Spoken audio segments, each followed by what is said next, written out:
Bien, para terminar entonces de esta clase sobre Chekhov, vamos a hablar un poco de la propuesta de actuación de Stanislavski.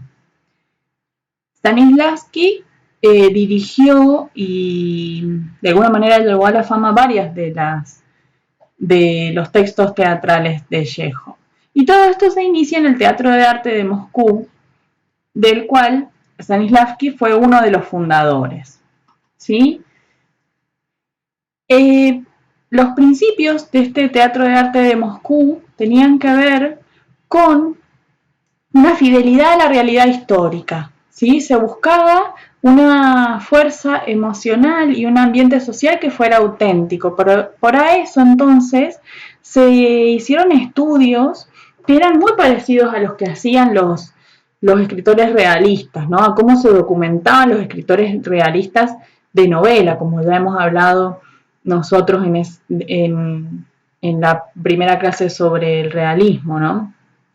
Por ejemplo, para montar Julio César de Shakespeare, mandó a Roma a hacer un estudio a su escenógrafo, ¿no es cierto? A ese nivel de seriedad tenía esta cuestión de la documentación sobre el ambiente y sobre esa necesidad de la fidelidad a una realidad histórica.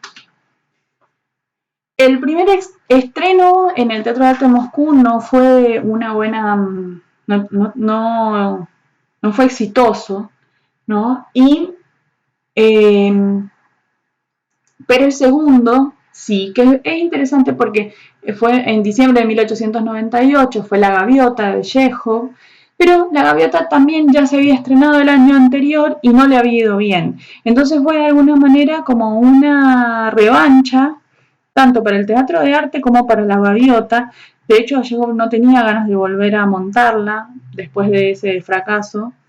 Y fue tan significativa esta obra para el Teatro de Arte de Moscú que se terminó convirtiendo en una especie de logo del teatro. Apareció en el telón, en las entradas, en el cartel de la puerta del teatro, ¿sí?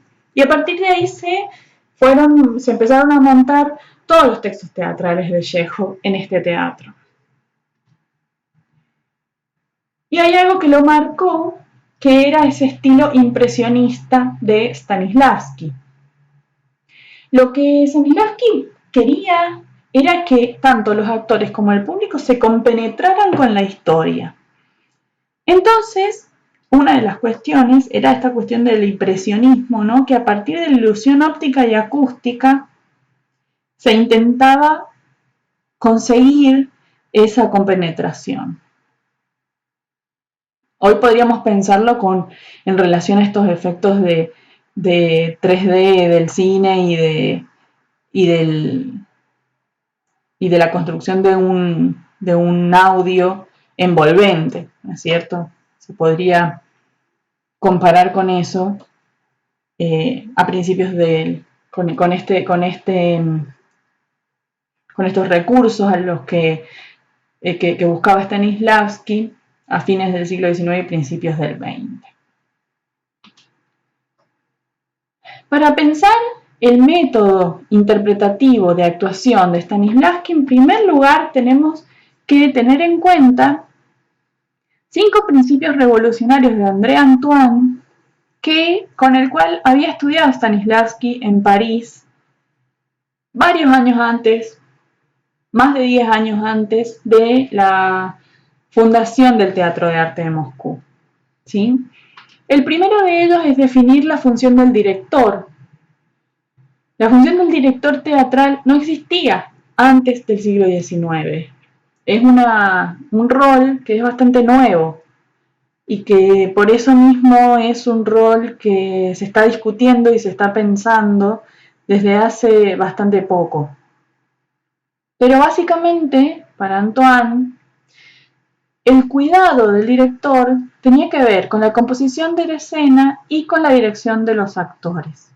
¿no? Entonces, en ese sentido, esta propuesta de Stanislavski es tan profundamente vinculada con el ejercicio actoral, ¿no? Él era el director de escena, ¿no? Era el director de la obra, pero está preocupado muy especialmente por generar una técnica de actuación que hiciera que fuera lo más realista posible, que estuviera vinculado con una verdad, justamente porque él lo que veía en el teatro de ese momento era que estaba, que era fruto de una imitación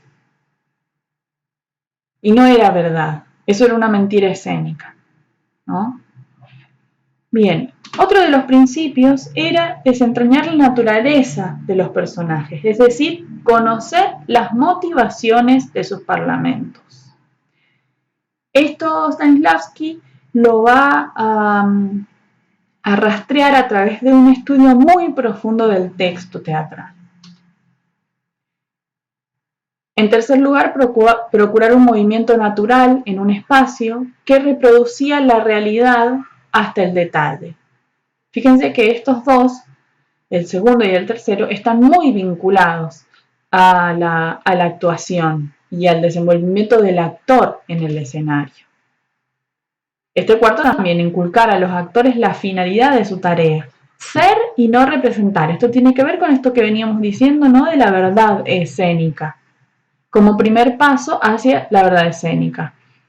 Tiene que ver con tratar de romper con la impostación, ¿no es cierto? Con lo que se denomina la sobreactuación. Y quinto, la invención de la cuarta pared, para que el actor se olvidara de los espectadores y se concentrara en la atención en cuanto ocurría sobre el escenario, ¿no?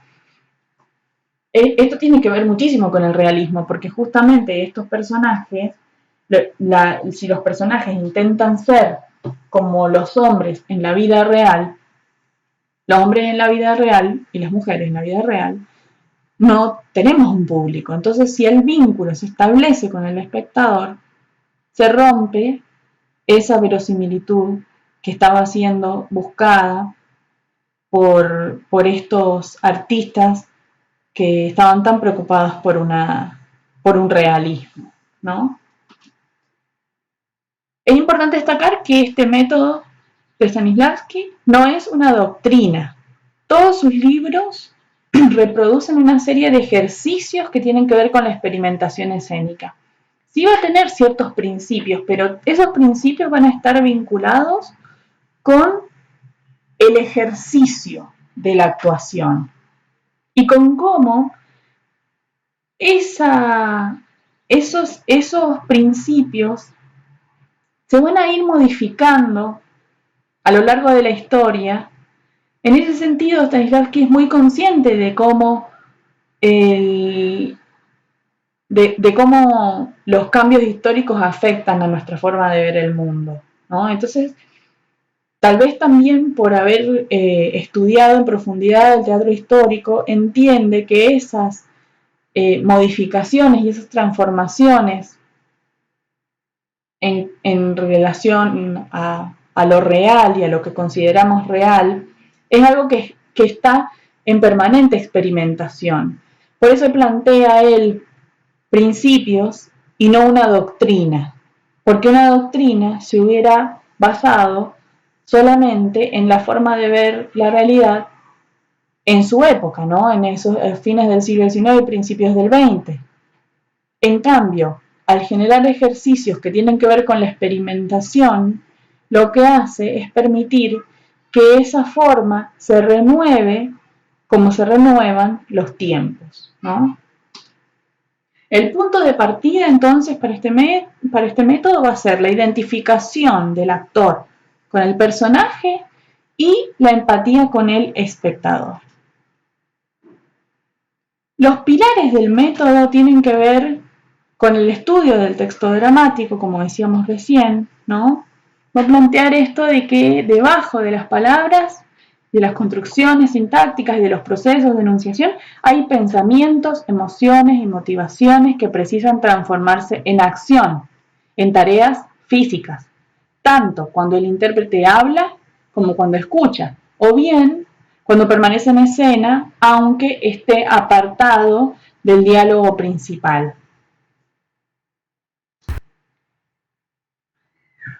Stanislavski hacía también una lectura muy profunda del texto secundario y eso le permitía encontrar estas circunstancias dadas, ¿no? Esas circunstancias dadas lo que permiten es reconstruir la fábula desde el inicio.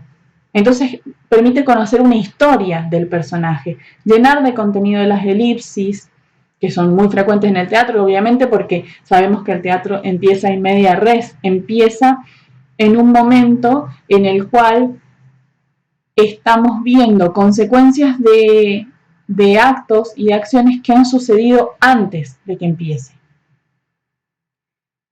Suponer cuánto hacen los personajes fuera de escena durante el espacio que media entre un mutis y una entrada. Y observar las actitudes de los personajes a causa de elementos externos que escapan a su propio ser, ¿no?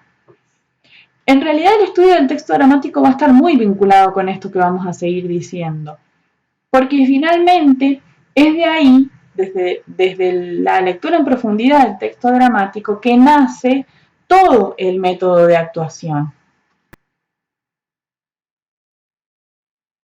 El otro pilar entonces va a ser la técnica del actor y de sus movimientos en el espacio. Eso tiene que ver con algunos conceptos específicos que plantea Stanislavski, como por ejemplo el subtexto. El subtexto es todo ese texto que de alguna manera es como si el actor estuviera pensando al momento de actuar. Es todo ese texto que no se dice, pero que ayuda al actor a construir al personaje, a construir la historia de ese personaje y a construir qué es lo que le está pasando internamente a ese personaje. Eso está vinculado con la acción interna, ¿no? Con toda esa acción que no se ve externamente, pero que condiciona al personaje. Esto es bien importante que piensen cómo se da la acción interna en el Jardín de los Cerezos, porque justamente la acción interna va a ser análoga a esto que planteaba Hemingway con respecto a la narración. Hemingway decía que la narración era como un iceberg.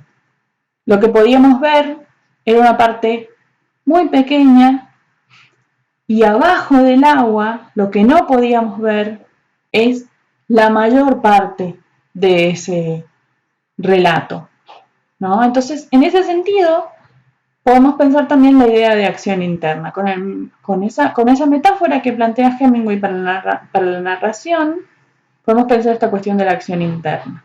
Y piensen entonces cómo se da la acción interna en el Jardín de los Cerezos, justamente porque la acción interna en el Jardín de los Cerezos va a ser el conflicto principal.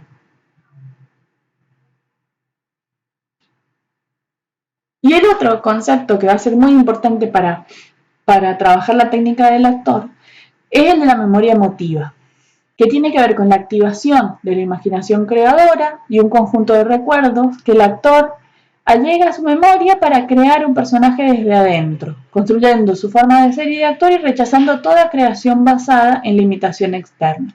Esto lo tenemos que pensar en un sentido amplio, ¿no es cierto? Porque obviamente si estamos hablando de un personaje, por ejemplo, para que un actor encarnara a Claudio en Hamlet, no era necesario que buscaran un actor que haya matado a su hermano, ¿no es cierto? Sino que lo que se buscaba era encontrar situaciones en la vida y en la memoria del actor que se pudieran vincular de alguna manera con lo que le estaba sucediendo a los personajes. De esa manera tiene que ver entonces la actuación como una actuación desde adentro hacia afuera, Lo que uno ve en los actores es algo que nace desde su profundidad, desde su interior, ¿no es cierto? No es algo que se cree, por ejemplo, a partir de un vestuario. No es algo que se vea solo por fuera, sino que es algo que está trabajado desde el interior, desde el pasado, desde un análisis muy profundo del texto y de cómo el texto construye a sus personajes. Todo esto para lograr la ansiada ilusión escénica, ¿no? Para lograr esto de que tanto el actor como el público estén compenetrados con esa historia. Bien, con esto terminamos este tema y terminamos el realismo. Recuerden que estos videos son resúmenes, síntesis para tratar de apuntalar las cuestiones más importantes e invitar, por supuesto, a la reflexión y el análisis más profundo de los textos literarios, ¿no? Entonces, los videos solo nos sirven para sintetizar, pero no son de ninguna manera el bagaje teórico completo de la unidad, sino que todo eso ustedes lo tienen en los textos que les hemos referido en el programa y sobre todo tengan en cuenta y recuerden siempre que nosotros estamos estudiando literatura, entonces estos textos teóricos solo nos sirven en función de poder leer con mayor profundidad los textos literarios. ¿Sí? Bien, seguimos entonces en el próximo tema. Espero que les hayan servido estos videos.